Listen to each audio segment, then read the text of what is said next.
Oh, hi. One thing I get a lot of questions about is what powder I use and loads, and I've already told you that I won't really give out loads. I don't want that kind of liability, although sometimes it's not a big deal, I guess. Question I get about that is why I use certain powders and all that sort of thing, which there's no end to the questions and answers there, so you just need to do your own research and find out what powders you like, ask around. I don't want to be the ultimate source on that sort of thing. One thing, and this kind of falls also under a reloading tip, as well as a frequently asked question. One thing I do is with powder, when possible, I like to use a powder that's a little more bulky, I guess. Some people probably wouldn't want to do that. Maybe it's a little dirtier time. I don't know.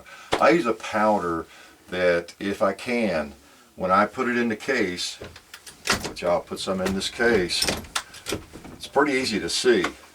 The powder in that case is over half full. I can see it. As I'm sitting here, I can see the powder in that case. There are some powders, faster burning powders, lower bulk powders, where when that case is charged, I'd have to look down there and maybe not even see it. Of course, in a 9mm, it may not be as hard to find it, but some just takes a little bit of powder to be really hot. And so you just have a little bit of powder in the bottom of that case. And that's fine. There's a lot of good powders, a lot of good loads. Maybe even some of the factory loads we shoot are like that. But I don't know. I don't double charge. I don't know if I've ever double charged. Cross my fingers, knock on wood, and everything. But it's just nice, comforting to know you can see the powder. Oh, did I mess up? Did did I set that? I can just eyeball it, and I can see whether there's powder in there at all or whether there's too much. Now, this particular load, in my 9mm, it is accurate arms. I use number 7. If I were to double charge and go up without indexing this thing, it'd be spilling out of that case. See? So, talk about a safety valve there. If I were to just go back up again, wouldn't be any chance of me double charging a 9mm unless I was just totally out of it, because it's going to run over the case and be all over the press. So that's literally impossible for me to do with the 9mm. Example, a couple of really popular powders, Unique and 2400 for 44 Special, 44 Magnum, those kinds of rounds.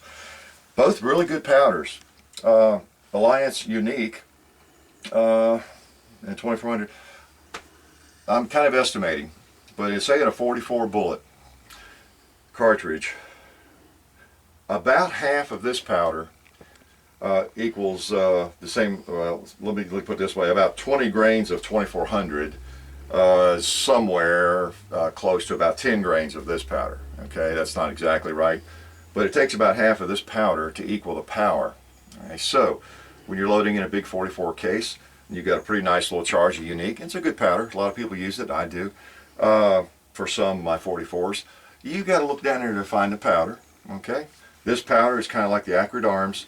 There's so much in there. You have 20 grains or 18 grains. You've got a lot of powder in there, so it's easy to miss. If I double charge using this powder, loading a 44 Magnum case, it would be spilling out. I'm pretty sure it'd be spilling out or be up at the top and about to spill over. So when you start to set the bullet on it, you would you would notice. Again, you have to be totally insane to miss it. So just something that I get a lot of questions about in terms of powder I use and why I use certain powders.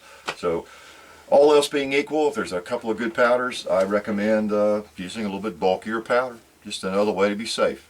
And that's really about all I had to say about that.